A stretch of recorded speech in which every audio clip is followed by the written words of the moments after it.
أسعد الله أوقاتكم بكل خير أعزائي المشاهدين والمتابعين والمهتمين بالنشاط الثقافي في الملتقى القطري للمؤلفين وفي كل مكان. في الحقيقة الملتقى القطري للمؤلفين عودنا في كل مرة وبفعالياته الكثيرة وأنشطته الجمة أن نتابع بنشاطات مختلفة في كل مرة ببرامجه المنوعة ومبادراته الكثيرة التي تجاوزت عدداً هائلاً من النشاطات والفعاليات التي غطت جميع المجالات في الأدب والثقافة والفن، من ناحية الكتابة سواء كان في النثر أو الشعر أو المسرح وما إلى هنالك. وأيضاً من خلال مبادراته قد قدم العديد من البرامج والمبادرات التي استقبل من خلالها عدداً كبيراً من المؤلفين والكتاب من قطر ومن خارج قطر ومن كل أنحاء العالم، سواء منهم العرب أو الأجانب. في حلقتنا لهذا اليوم ببرنامج كتاب حول العالم. كتاب حول العالم هو رافد آخر من روافد المعرفة والبرامج الثقافية التي ذخر بها الملتقى القطري للمؤلفين. يستضيف في هذه البرامج كتاباً ومؤلفين من جميع أنحاء العالم، سواء بما يخص الأدب أو الثقافة بشكل عام. بين أيدينا اليوم في كتاب حول العالم كتاب بعنوان لورا العرب، وعنوان فرعي امرأة في القبائل أو امرأة بين القبائل البدوية أو ما شابه ذلك. في هذا الكتاب تحدثنا الكاتبة لورا والتي نستضيفها في هذا اليوم عن كيفية محتوى وكيفية كتابة هذا الكتاب. الكاتبة لورا وريدي هي ألمانية وتتمتع بثقافة عالية سواء بما يخص الأدب أو بما يخص الحياة المهنية التي عملت بها سواء في قطر أو في ألمانيا أو مدريد سابقا. نستضيفها اليوم وتحدثنا عن ماهية هذا الكتاب وعن خبرتها وتجربتها وثقافتها وما هو السبب أو الأسباب التي دفعتها إلى كتابة هذا العمل والغوص في تفاصيله. In the beginning, just only Mrs. Lora, you are welcome to the Qatari Forum for Authors. Here in Qatar, we used to have to meet many authors in the world. So in our program for today for the writer around the world, you are our guest for today to give us idea about your book, about your experience in Qatar, and what is the reason or what are the reasons that led you to write this kind of book. In general, introduce yourself please and tell us something about your book. Okay, thank you very much. Marhaba to everyone from the Qatari Authors Forum. Thank you for inviting me, and thank you to everyone who is listening. So I moved to Qatar in the end of 2010, and it was the first time for me to be in an Arabic country. I have never before visited an Arabic country. So it was a completely new culture for me because I had no touch points previously. And because it wasn't just a visit and going back to my country, it was actually moving there. My new life center would be in Qatar. So there was a lot of cultural clashes. For example, now I know how to use inshallah and I know what it means. But for example, when people answered to me, inshallah, I didn't even know what the meaning was. So there was a lot of cultural misunderstandings for me. So the book is a little bit about that journey as well. But after I overcame the first few, let's say, cultural differences and barriers as well to language, I really fell in love with Qatar and with the people and with their language, and Qatar has become a home to me, really. And furthermore, I was able to learn falconry, which is an absolute passion of my life, from Qatari Bedouins. And as you know, it's a bit of a problem between, because there's often, due to the culture, often a separation between male and female. So it was quite challenging for me to be able to be trained by Qatari male hunters, but they finally accepted it. They saw my love for these animals and my passion to hunt, and I was able to learn a very traditional aspect of Arab or Qatari culture. So this is actually the main reason that led me to write this book, to take people on my specific journey of Qatar, to show them how I got to know these people very closely, because I call them more than my friends. I have many people that I call my brothers and sisters. Voilà, أنا أحب قطر واجد. Okay, thank you very much for this information. Let me just only give an idea in Arabic. طبعا نرحب مرة ثانية بالكاتبة لورا وريدي. تحدثت الكاتبة لورا عن زيارتها لقطر في أول مرة في عام 2010، وهذه كانت هي المرة الأولى التي تزور فيها بلدا عربيا، حيث وجدت هناك ثقافة جديدة، حياة جديدة بمعنى الكلمة، أناسا مختلفين عما اعتادت أن تقابلهم في مجتمعاتها. وأيضا كان هناك بعض الصعوبات في اللغة، حتى تآلفت فيما بعد ببعض الكلمات لم تكن تعرف في البداية ماذا تعني كلمة إن شاء الله التي تسمعها كثيرا، ولكن مع مرور الزمن اعتادت عليها وأصبحت تعرف كيف تستخدمها وفي أي مجال تقولها. أيضا أحبت الحياة في قطر والاحتكاك مع الناس، وخاصة القبائل البدوية التي كانت يعني حياة مختلفة عما اعتادت عليه في بلادها. عرفت كيف هناك الفصل بين الذكور والإناث في المجتمعات العربية، حيث أن الحياة هنا تختلف عن حياة الانفتاح الكامل في بلاد أخرى.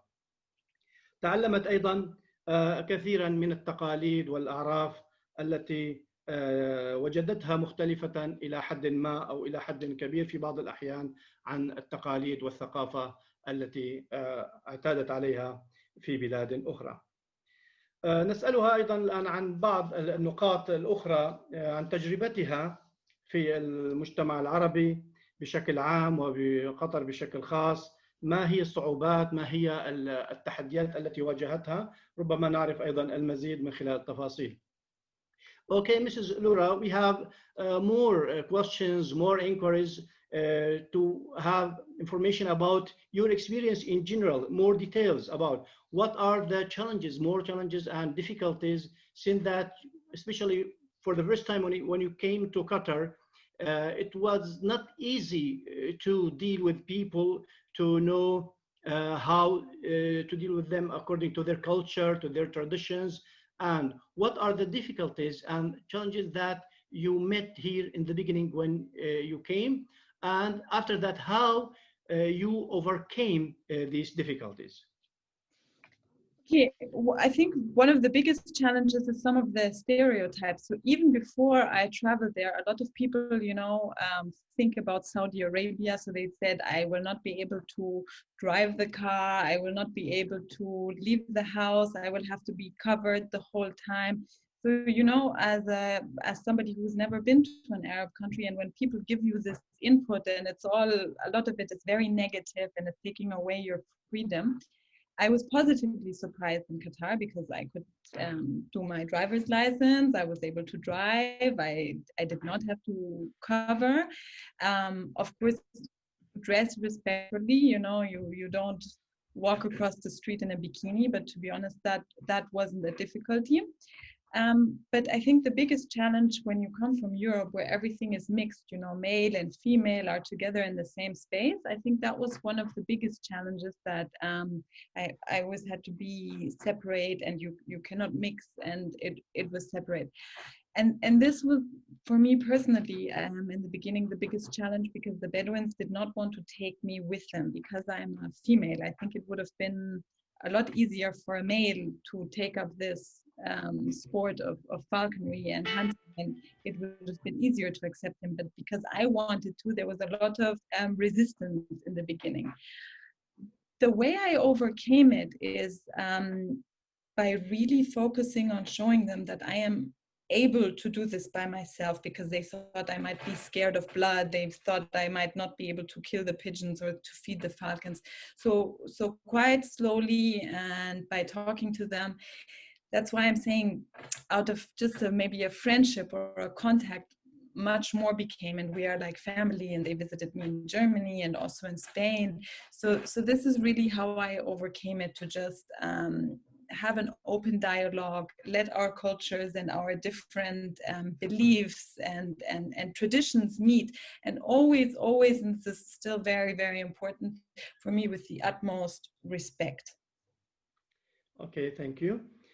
طبعا تحدثت بشكل Sorry, just to add, this is for me also the most important reason to write my book and to distribute it in the world, because it gives a much more personal view of Qatar. Nowadays, because of the World Cup, many people have listened to Qatar, the name, but mine is a more personal story of the people of Qatar and who this country is, of very, very hospitality people and loving people.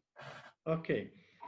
طبعا تحدثت الكاتبة لورا بشكل موسع أيضا عن كيف كانت نظرتها أو نظرة الناس بشكل عام عندما يسمعون كلمة قطر، عندما يسمعون العالم العربي أو الخليج أو السعودية، كانوا يأخذون فكرة، وهي كانت متخوفة من هذا الأمر، أنها لن تستطيع الخروج من المنزل، لن تستطيع قيادة السيارة، لن تستطيع الخروج بدون غطاء للرأس، لن تستطيع الاحتكاك بشكل مباشر مع الناس، باعتبار أن هناك عدم اختلاط بين الذكور والإناث بشكل عام. ولكن عندما جاءت إلى قطر رأت أن الأمر صحيح، أن هناك تقاليد وعادات تختلف عن بلادها، ولكن لم يكن ذلك بنفس ما سمعت عنه. فقد استطاعت أن تحصل على رخصة قيادة للسيارة، واستطاعت أن تحتك بالناس وتخرج وتنطلق، وبالتالي حتى استطاعت أن تحتك بالصيادين، صيادي الصقور، وتعلمت منهم، ربما سنسألها فيما بعد عن التفاصيل. أيضا كان هناك يعني اندهاشا من هذا المجتمع المضياف الذي رحب بها وشعرت بالأمان، وبالتالي أحبت أن تنقل هذه التجربة في كتابها إلى أنحاء العالم، وخاصة أنها يعني تتنقل من إسبانيا والولايات المتحدة وإلى آخره من هذه البلدان. أحبت أن تنقل هذه الثقافة من خلال كتابها وتنشره وتوزعه هناك، ليعرفوا ما حقيقة هذا البلد الصغير قطر الذي يجهله الكثيرون، وربما يسيء فهم مجتمعات العربية الكثيرون من الناس في العالم الغربي. نسألها الآن أيضا عن اهتمامها بالصقور، وهذا الأمر ليس بالأمر البسيط، نستفهم منها أكثر بهذا السؤال. Mrs. Lora, during my reading about something about your book and related to your interest in falcons, I think it is not easy for a woman to be a hunter, for example, or to have an idea about how Arab people or a Bedouin can hunt. Did you find that it is easy for you to hunt by falcons, to go to the areas, open areas, to go to the desert, to have or to practice your hobby? Was it difficult, or just only in the beginning was it? It was very difficult, especially in the beginning, because people didn't take me serious, or people were worried I'd be scared, or because I'm a woman, I cannot drive in the desert, you know, with the experience, not about being allowed or not, but you need more experience, and that I would maybe get scared or something. But then with the time, people got to know me, and I had very, very good trainers to train me in falconry, also to train me in riding camels and the Arab horses and the salukis. So really the Bedouin ways. And I learned to make my fires and stay out in the desert. So in the beginning, especially, it was very difficult, but it got easier as I got to know more people, more Qataris, and I built more friendships and also a mutual respect, because they started respecting me because I trained my own falcons. And that was growing, and that's a very important message I have in my book, because there's a lot of stereotypes and a lot of expats who come to Qatar. Sometimes they stay in their expat communities instead of, you know, opening the dialogue to Qataris. So this is very important for me, because it's to me, it's very important to know a country is to be with the people of that country. And to me now, Qatar is part of me. It's part of my heart, and it will always be a home for me. Okay. طبعا تحدثت الكاتبة لورا عن كيف كانت البداية صعبة في خوضها هذا المضمار، مضمار الصيد بالصقور، وهو ليس بالأمر السهل كان في البداية، وخاصة أنها علمت أن ليس بالسهولة بمكان أن تذهب إلى الصحراء ومع الرجال وتقود السيارة ربما هناك في الصحراء، وكذلك اضطرت أن تتعلم وتتدرب كثيرا حتى تعتاد على جو الصحراء، وأيضا تعلمت ركوب الجمل وحتى ركوب الخيل أيضا، والتعامل مع كلاب الصيد الذي تتعامل من خلال صيد الصقور، حيث ربما الصقر يصطاد بطريقة، وأيضا ربما يحتاجون بعض الأحيان إلى كلاب صيد. هذه الصورة بشكل عام جعلتها تتمسك أكثر بهذه الهواية، تتمسك أكثر بهذا التقليد وبهذا النوع من الحياة البرية، الحياة العفوية التي اعتادت عليها لفترة طويلة، والتي جعلتها تشعر وكأن قطر بلدا ثانيا لها، قطر جزءا لا يتجزأ من حياتها والتي اعتادت عليه لعدة سنوات خلال حياتها في قطر. More questions. You know that, for example, when you transfer this experience to people in other countries, they find that it is not easy to have this hobby, or not easy to deal with those people here. Especially that, you know, that some people think that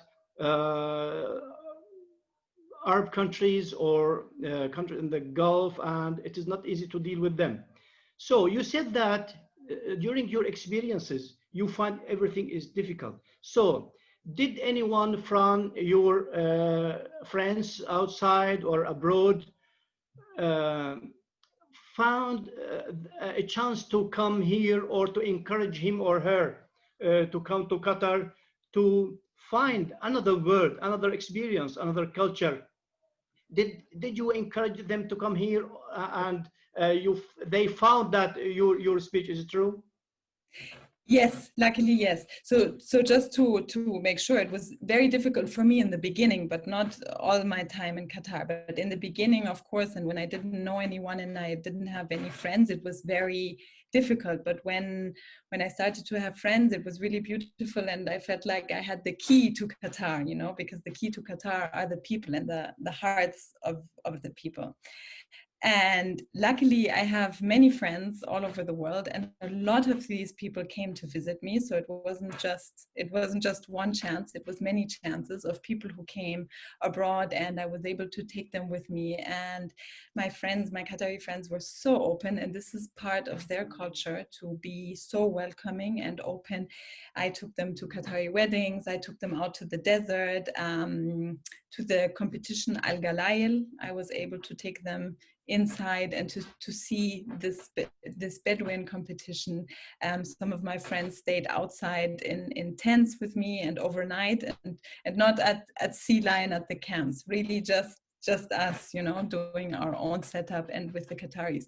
And a lot of them, you know, had a very positive feeling about Qatar. A lot of them actually returned, but a lot of them also went back to their country and spread that message. So this is absolutely beautiful, and it's very important for me, and that's why also this is what I hope to achieve with the book. طبعا توضح الكاتبة لورا بأن نعم هذه التجربة التي هي مارستها وطبقتها على أرض الواقع نقلتها أيضا لأصدقائها في العالم الغربي، وهناك العديد من الأصدقاء الذين تشجعوا وصار عندهم فضول أو رغبة في زيارة قطر والمعرفة عن قرب لهذا البلد، وبالتالي نعم زاروها هنا في قطر وأخذتهم إلى أماكن الصيد وإلى الرحلات البرية وإلى التخييم الذي تشتهر به قطر خاصة في أيام مثل هذه الأيام، وبالتالي وجدوا على أرض الواقع أن ما قالته لهم كان صحيحا، وأنها فعلا تجربة تستحق الممارسة، تجربة تستحق الاهتمام، تجربة تستحق المحبة والرغبة في التعامل مع هؤلاء الناس لما وجدته من ضيافة وترحيب ومعاملة جميلة على جميع المستويات. Are you planning, now you are not in Qatar, right? No, Okay. I was in Qatar until May, but with Corona it became very, very difficult, and then we left, and now it's not possible to go back right now. So just only this is the reason, just only that you left Qatar because of Corona, or so are you coming back later, or No, what? no, actually one of the main reasons was for hunting, because in Europe I have bigger space to go from places to hunt with the falcons. In Qatar it's not easy for me to travel because a lot of the Qataris, they travel to, before they did, now the blockade also it's a problem, to Saudi Arabia, others they go to Azerbaijan or to Morocco, but for me it's complicated. So I have Qatar, and for hunting it's sometimes complicated. So in Europe I have bigger space to hunt with the falcons. But do you practice this hobby even in Europe to hunt by? Every day. This morning I was out training the falcons. So how can you tell us something about it? Is different from hunting here? What are the similarities and differences between hunting in Qatar and in Europe? Well, I mean, some of the similarities are the way to train a falcon. So it's about building a relationship. I mean, the Arabs take many time to have the falcon in their glove and build a bond. And this is what I learned, and this is what I'm still doing. And tilwa, which is the lure training, that is also the same. But of course, the difference is the terrain. You have like the desert, and here you have a lot of grass and open areas, and of course the prey. So in Qatar, you have kurwan, and you have kubara, and you have arnab, which is a rabbit. And here in Europe, it's more like ducks and partridge, and for example, in England and in Scotland, it's grouse. So it's different challenges. But for me, I have bigger grounds here. So this is one of the main reasons, because I have more possibilities as in hunting. Competition-wise, there's more competitions like with the headed hamama and the pigeons and everything in Qatar.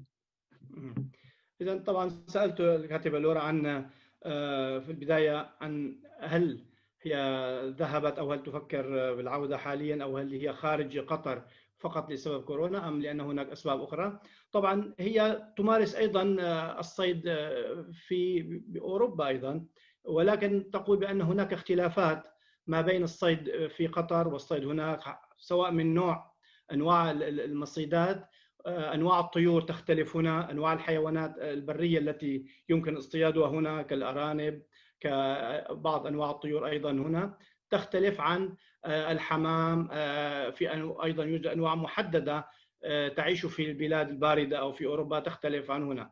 لذلك هي تمارس الصيد أيضا كما تقول في أوروبا، ولكن يحتاج هناك إلى تدريب ربما من نوع مختلف، سواء من ناحية البيئة، سواء من ناحية المكان، وسواء من ناحية نوع الصيد الذي اعتادت هي أن تصيده. Are you planning to come back to Qatar nearly, or just only as a visitor for a future? And are you planning also to have another experience in writing other books to improve or to develop your first book, to add something, another part of your book, or just only your book is enough to give details about everything that you wrote? I mean, the book is about my journey to come to Qatar and a little bit about the culture as well as how to train a falcon. So I wouldn't exactly add on that, but I would be interested to write more books, especially about falcons, the Arab way and the Qatari way of falconry. I mean, my mentor was Salim Al-Humaidi from the Timbek village in Qatar, and also this they have falconry in their genes for generations and generations. And for me, it would be very nice to focus a little bit on that and maybe have a story of how, you know, children after generations learn and how it is also changing, that they are becoming open-minded and they have trained a woman. So that is amazing. And it was an amazing friendship, because while I taught him English, he didn't speak English. He taught me falconry. So I think it is interesting to focus on that and maybe more on falconry, because this book is more generic about Qatar in a sense. And yes, I would love to return to Qatar. Right now it's very difficult because of the corona, but inshallah there will be future opportunities. طبعا بسؤالها عن رغبتها في العودة إلى قطر، هل هي كزائرة أو كمقيمة أو هل لتمارس هواياتها أيضا في الصيد وما شابه ذلك، تحدثت بأنها نعم لديها الرغبة في العودة، لديها الرغبة في زيارة هذا البلد، وخاصة أن عندها أصدقاء عديدين قد تعلموا منها الإنجليزية، علمتهم أيضا وتعلمت منهم الصيد، أمثال السيد سالم الحميدي إذا لم أخطئ بالاسم. فهناك الكثير من الذكريات ربما، وهناك الكثير من المعطيات التي تجعلها تحن أو تشتاق إلى العودة إلى قطر مرة ثانية، سواء بما يخص العودة إلى التدريب صيد الصقور، العودة إلى متابعة الحياة. وعن رغبتها في الكتابة أو عدم الكتابة، هي كتبت هذا الكتاب عن رحلتها إلى قطر، الكتاب الذي تحدثنا عنه في البداية وهو لورا العرب، ولكن هو كان خاصا في رحلتها، ولكن عندها أيضا رغبة ربما في متابعة كتابات أخرى عن الصقور وما شابه ذلك. Anyway, just only this is maybe the last thing that to thank you, Mrs. Lora. If you want to add something about your impression, about your feelings again, how did you feel after you left Qatar, and what is your opinion about that? For example, if someone asks you about other countries also, what is the speciality that you feel towards Qatar, especially that you lived here for many years? Is there something at the end of our time to speak about? Yeah, as said, I mean, always, you know, sometimes when you're traveling, you have the chance to see maybe Qatar Airways, or you see a logo or a flag or the embassy. I always feel like, home, you know, as they say, baladna. But even though it's not my country, because obviously I'm not Qatari, I always feel like, oh, Qatar, you know, or if I see something in television or something, there's a really deep feeling in my heart. So I always return to Qatar. Inshallah, we will live there again, or I will stay there longer again. But it's always a very special place, not just because of the place on the map in the world, but really, and this is very important for me, because of the people who live there, and that to me makes every difference. And I was not there, but I came right back when the blockade happened. And this is also something I would like to say, because again, I saw Qatar shine in this very, very difficult moment. And I feel like sometimes you see the real face of people in bad times and in struggles. And I felt when this blockade happened, instead of being aggressive and instead of showing a bad side, Qatari showed a very generous side, a very nice side, and is being a very big heart, and is showing many positive. And again, you know, I was proud to live there and call Qatar like my home. It's very nice to see how the people react and how they manage these situations. Have you learned some Arabic, or just only falconry? Yeah, do you know some Arabic or not? I have, yeah, and I can understand a lot, but it's also difficult because here I don't have anyone to speak to, so I start forgetting it. But there's a lot also when you're talking, I can follow a lot what you're saying. هي ألمانيا, هي سكور and everything I know, but it's difficult if you don't keep a conversation active.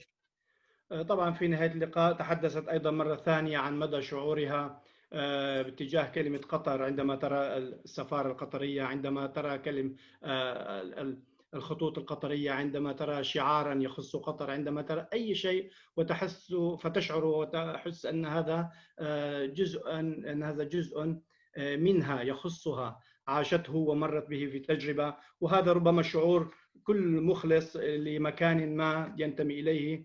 كل إنسان يحب مكانا، يعشق مكانا، فلا بد أن يشعر هذا الشعور إذا كان مخلصا ومنتميا للمكان الذي عاش فيه لفترة من الزمن.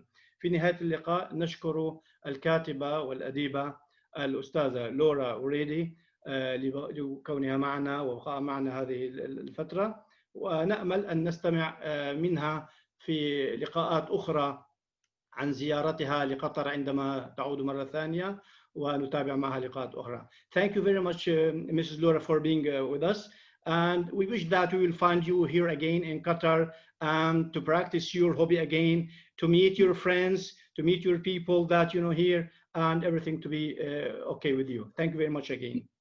شكرا جزيلا. شكرا. Thank you.